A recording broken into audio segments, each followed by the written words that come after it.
Gawang kapalong matibay. Ang bawat piraso ng Formosa Trinket Box ay nagsisimula sa simple ngunit makasaysayang materyales mula sa mga scrap wood, sulihiya at raffia, mga likas na yaman na mula sa ating bayan, muling bibigyang buhay sa kamay ng mga lokal na alagad ng sining. Pinipili at ginagamot muna ang kahoy upang matanggal ang anumang kahinaan, tulad ng mga moisture or mga pesting maaaring makasira sa tibay nito. Dito binubuo ang kahon, maiangat at na maipantay ang bawat gilid at tamang sukat ng drawer. Kapag naayos na ang hugis, inilalagay naman ang disenyong pinya gamit ang raffia. Ito ang inspirasyon mula sa Pinyasan Festival ng Daet Camarines Norte, sagisag ng tamis at kasaganaan. Sa gilid naman, ikinakabit ang hand-woven na sulihiya, isang sining na pinagmanahan at pinagyayaman ng Kapalonga. Mayangat itong tinatahi, sinisiguro ang tamang tensyon at pulidong pagkakatring. Matapos ang pag-assemble, pinapakinis ang buong kahon. Nilalagyan ng proteksyon para sa tibay at ganda.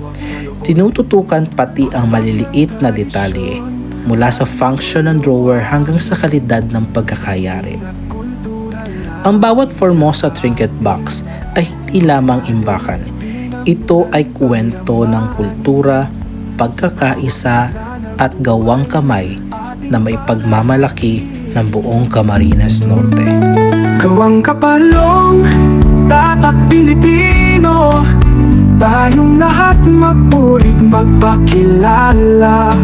Sa buong mundo iparating ang awit, ang kulturang ating huwag nating limutin.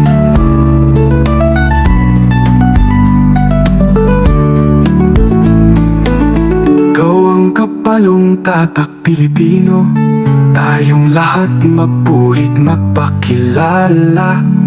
Sa buong mundo iparating ang awit, ang kulturang ating huwag nating limutin.